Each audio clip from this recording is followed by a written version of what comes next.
రేవంత్ ప్రభుత్వాన్ని కూల్చేటువంటి కుట్ర పెద్ద ఎత్తున చేస్తున్నటువంటి కేసీఆర్, అదేవిధంగా వైఎస్ జగన్. ఎందుకు కేసీఆర్కు తోడుగా వైఎస్ జగన్ రంగంలోకి దిగాడు అంటే చాలా విషయాలు ఇందులో మనం చర్చించాల్సినటువంటి అవసరం ఉంది మిత్రులారా. ఇక్కడ రేవంత్ రెడ్డి అసలు కాంగ్రెస్ పార్టీ అధికారంలోకి రాదు, మళ్ళీ బీఆర్ఎస్ పార్టీ అధికారంలోకి వస్తున్నటువంటి భ్రమల్లో బతికినటువంటి ఈ కల్వకుంట్ల కుటుంబం మరి తర్వాత జరిగినటువంటి పరిణామాల్లో భాగంగా తెలంగాణ ప్రజలు ఇచ్చినటువంటి తీర్పుతోటి ఈరోజు కాంగ్రెస్ పార్టీ అధికారంలోకి రావడం జరిగింది.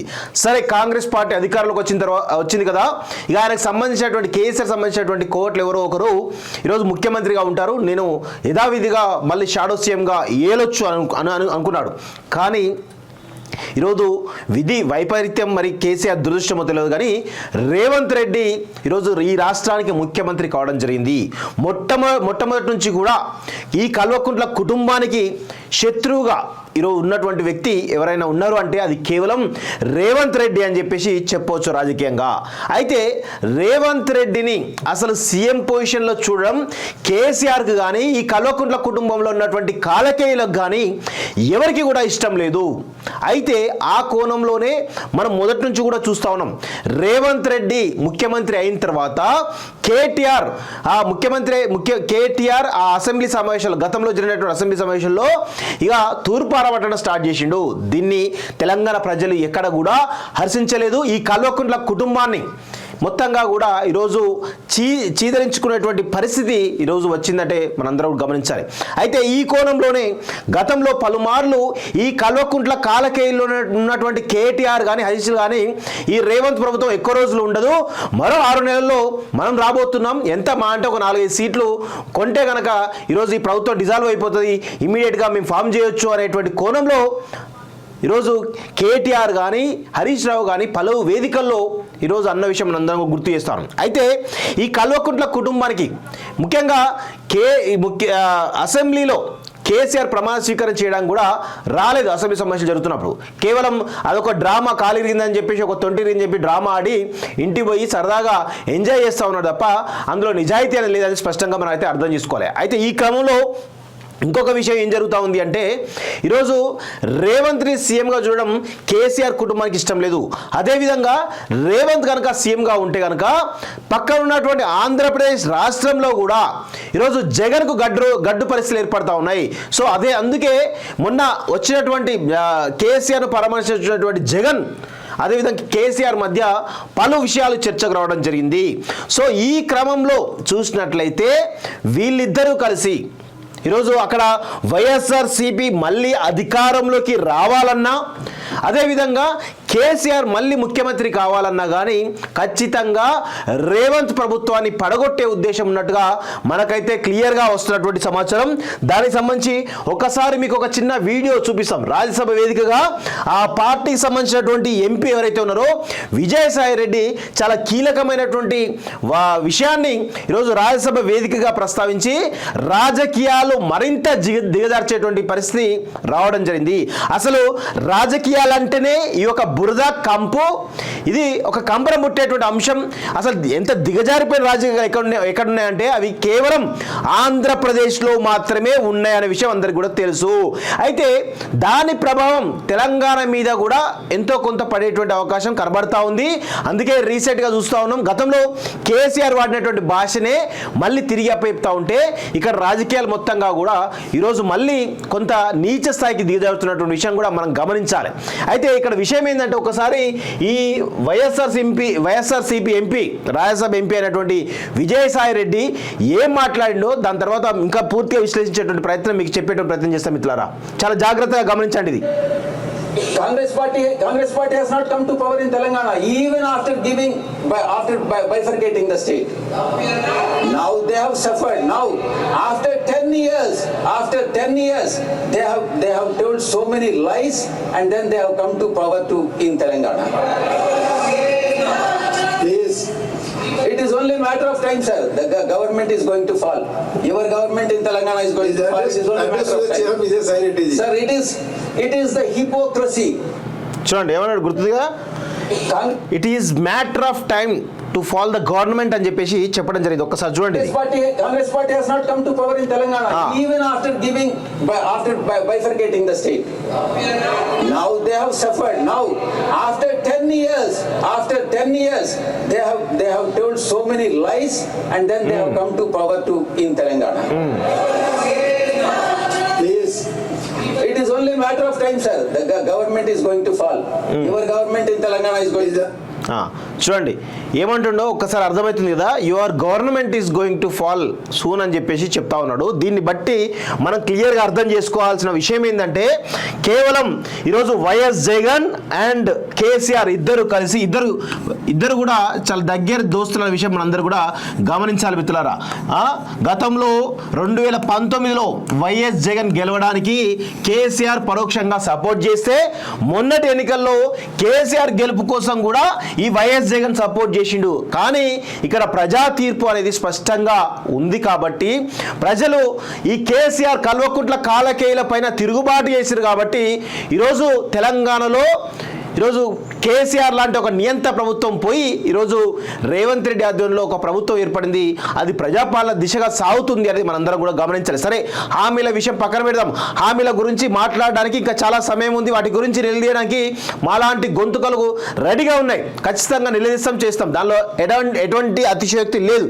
కానీ ఇక్కడ విషయం ఏంటంటే ఇప్పుడు వైఎస్ జగన్ ఇప్పుడు ఆంధ్రాలో మళ్ళీ ప్రభుత్వం రావాలి, వైఎస్ఆర్సీపీ ప్రభుత్వం రావాలి అంటే ఖచ్చితంగా ఇక్కడ ఉన్నటువంటి కాంగ్రెస్ ప్రభుత్వాన్ని రేవంత్ రెడ్డి యొక్క ప్రభుత్వాన్ని కూల్చేటువంటి ఒక కుట్ర వీళ్ళిద్దరు పెద్దగా చేస్తున్నారు అనేది స్పష్టంగా మనకు ఆ విజయసాయి రెడ్డి రాజ్యసభలో చెప్పినటువంటి విషయాల వల్ల మనకు క్లియర్గా అర్థమవుతా ఉంది.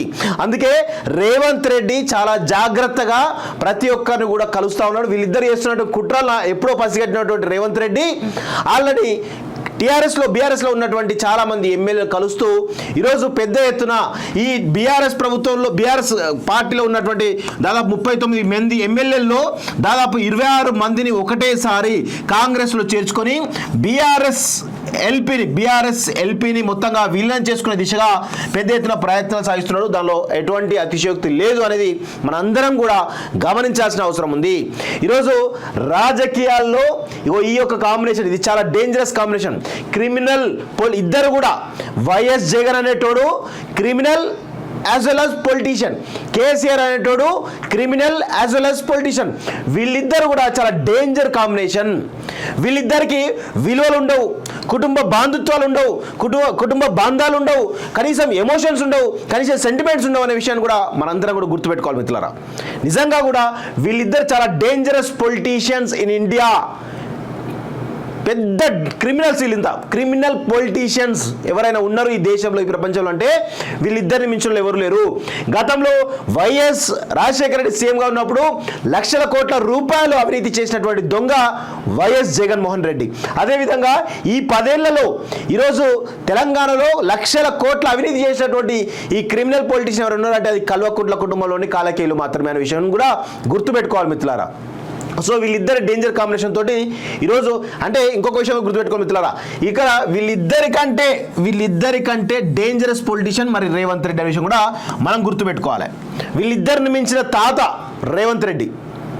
ఈయనకు రాజకీయం చేయడం తెలుసు, అన్ని ఎవరిని ఏ విధంగా చేయాలో కూడా మొత్తంగా తెలిసిన వ్యక్తి రేవంత్ రెడ్డి. వీళ్ళిద్దరు కాదు, వీళ్ళ ముత్తాతలు వచ్చినా కానీ రేవంత్ రెడ్డి కాలి గోటిని కూడా కాలి ఎంట్రికను కూడా పీకలేరు అనే విషయం కూడా గుర్తుపెట్టుకోవాలి మిత్రులారా. కానీ అదంతా పసిగట్టినటువంటి రేవంత్ రెడ్డి ఆల్రెడీ తన మార్క్ స్కెచ్ను ఆల్రెడీ ప్రదర్శిస్తూ ఉన్నాడు. ఇక్కడ కేసీఆర్ను సమూలంగా రాజకీయంగా సమాధి పెట్టేటువంటి ఒక ప్రయత్నం చేస్తూ ఉన్నాడు. దానిలో సక్సెస్ అయ్యేటువంటి పరిస్థితి కనబడతా ఉంది. అందుకే ఇక్కడ విషయం ఏంది, రేవంత్ రెడ్డి రాగానే ప్రతి డిపార్ట్మెంట్లో రివ్యూస్ చేస్తూ అనేకమైనటువంటి జరుగుతున్నటువంటి కరప్షన్ కానీ అవినీతి కానీ ఏవైతే ఉన్నాయో అవన్నీ ఒక్కొక్కటి బయటపడతా ఉంటే ఎక్కడ మా అవినీతి, మా అక్రమాలు, మా యొక్క అక్రమ సంపాదన బయటపడుతున్న ఉద్దేశంతో కేటీఆర్ అదేవిధంగా హరీష్ రావు వీళ్ళు అదుపు తప్పి అనేకమైనటువంటి కామెంట్స్ చేస్తూ ఈ ప్రభుత్వాన్ని పెద్ద ఎత్తున విమర్శలు చేస్తూ ప్రజల్లో ఒక రకమైనటువంటి చర్చ తీసుకొచ్చే ప్రయత్నం చేస్తూ ఉన్నారు. అయినప్పటికీ కూడా రేవంత్ రెడ్డి తన యొక్క మార్క్ను ప్రదర్శిస్తూ పోతా ఉన్నాడు ప్రతి దశలోనూ. ఇక్కడ అసలు ప్రభుత్వం ఏర్పడిన 2 రోజులకే ఈ సన్నాసులు ఇద్దరు, ఈ బిల్ల రంగాలు ఇద్దరు కూడా ఏం చేస్తూ ఉన్నారు, మొత్తంగా ఈ ఇంప్లిమెంట్ చేయండి, 6 గ్యారెంటీ ఇంప్లిమెంట్ చేయండి, ఈ 420 హామీలను కూడా మాట్లాడుతూ ఉన్నారు. మరి గతంలో కేసీఆర్ ప్రభుత్వంలో నిరుద్యోగ భృతి కానీ, డబుల్ బెడ్రూమ్ ఇల్లు కానీ, విద్యా వ్యవస్థ కానీ, వైద్య వ్యవస్థ కానీ, జర్నలిస్టులకు ఇల్లు కానీ, డబుల్ బెడ్రూమ్ ఇల్లు కానీ, దళితులకు 3 ఎకరాల భూమి కానీ, దళిత ముఖ్యమంత్రి కానీ, ఇలా చెప్పుకుంటూ పోతే 100 రకాల స్కీమ్లు ఉన్నాయి. ఒకటి కూడా ఇంప్లిమెంట్ చేయకుండా ఇప్పుడు వచ్చి వీళ్ళు నీతులు మాట్లాడుతూ ఉంటే మాలాంటి వాళ్ళని చెప్పు తీసుకొని కొట్టడానికి కూడా ఉన్నాయి. వాస్తవంగా కొడతా ఉన్నాం. వాస్తవంగా ఈ దొంగలని, ఈ లంగలని, ఈ లుచ్చాలని మనం రాజకీయంగా బొందబెట్టాల్సిన అవసరం ఉన్నది మిత్రులారా. బరాబర్ బొందబెట్టాలి. అయితే ఇక్కడ ఎందుకు చెప్తున్నానంటే వీళ్ళిద్దరు కలిసి రేవంత్ రెడ్డి ప్రభుత్వాన్ని కూల్చేటువంటి కుట్ర చేస్తూ ఉన్నారు. దానికి నిదర్శనమే ఇగో ఈ యొక్క వీడియో అని చెప్పేసి కూడా నేను చెప్తా ఉన్నాను మిత్రులారా. మరొకసారి మీకు చెప్పేటువంటి ప్రయత్నం చేస్తా. Congress party has not come to power in Telangana even after bifurcating the state. Now they have suffered. Now after 10 years they have told so many lies and then they have come to power in Telangana. So ఇది మొత్తానికైతే ఈ వ్యాఖ్యల ద్వారా మాకు క్లియర్గా అర్థమవుతుంది ఏంటంటే ఖచ్చితంగా వైఎస్ జగన్ ఏపీలో గెలవాలి, అదేవిధంగా మళ్ళీ తిరిగి కేసీఆర్ ముఖ్యమంత్రి కావాలి అంటే రేవంత్ రెడ్డి ప్రభుత్వాన్ని పడగొట్టాలనేటువంటి ఒక ఉద్దేశంతో ఉన్నట్టు తెలుస్తోంది. అదేవిధంగా వైఎస్ జగన్ గతంలో ఇక్కడ కాంగ్రెస్లో ఉన్నటువంటి కొంతమంది ఎవరైతే ఉన్నారో ఇప్పటికి కూడా తనకు చాలా క్లోజ్గా ఉన్నటువంటి ఎవరైతే ఎమ్మెల్యేలో వాళ్ళని లాగేటువంటి ప్రయత్నం మరి చర్చలు చేస్తున్నట్టుగా మనకైతే సమాచారం వస్తోంది. సో అందుకే కేసీఆర్ తనకు చేత కాదు కాబట్టి, ఇక తను చేతగా దద్దమ్మరు కాబట్టి ఈ టాస్క్ని వైఎస్ జగన్కి అప్పగించిండు. వైఎస్ జగన్ ఎందుకు అప్పగించిండు అంటే గతంలో వైఎస్ రాజశేఖర రెడ్డి హయాంలో చాలా మంది ఇక్కడ ఉన్నటువంటి 64 మంది ఎమ్మెల్యేలు ఎవరైతే ఉన్నారో వీళ్ళల్లో కొంతమందిని లాగి ఈ ప్రభుత్వం పైన మళ్ళీ అవిశ్వాసం పెట్టేటువంటి ప్రయత్నం చేసేటువంటి కుట్ర వైఎస్ జగన్ ద్వారా కేసీఆర్ చేయబోతున్నాడు. సో అందుకే వీళ్ళిద్దరు కలిసి ఇద్దరు క్రిమినల్ పొలిటీషియన్స్ కలిసి ఈరోజు పెద్ద డ్రామా ఆడుతూ ఉన్నారు. అది రేవంత్కు తెలుసు. ఖచ్చితంగా రేవంత్ కూడా తన ప్రతీకారాన్ని తీర్చుకునే విధంగా అదును కోసం ఎదురుస్తున్నట్టు మనకైతే క్లియర్గా తెలుస్తోంది మిత్రులారా. సో ఇది మొత్తానికైతే ఇక్కడ జరుగుతున్నటువంటి 2 తెలుగు రాష్ట్రాల్లో జరుగుతున్నటువంటి ఒక రాజకీయ క్రీడ అనుకోవచ్చు. వాస్తవం చెప్పాలంటే రేవంత్ ప్రభుత్వాన్ని పడగొట్టేటువంటి ఒక కుట్ర పైన వైఎస్ జగన్ మరియు ఈరోజు కేసీఆర్ చేసినటువంటి కుట్రను ఈరోజు కాలోజీ టీవీ వేదికగా మేము మీ ముందుంచేటువంటి ప్రయత్నం చేస్తున్నాం మిత్రులారా. ఇక ఒకసారి మార్నింగ్ న్యూస్లో ఒకసారి వెళ్ళేటువంటి ప్రయత్నం చేద్దాం మిత్రులారా.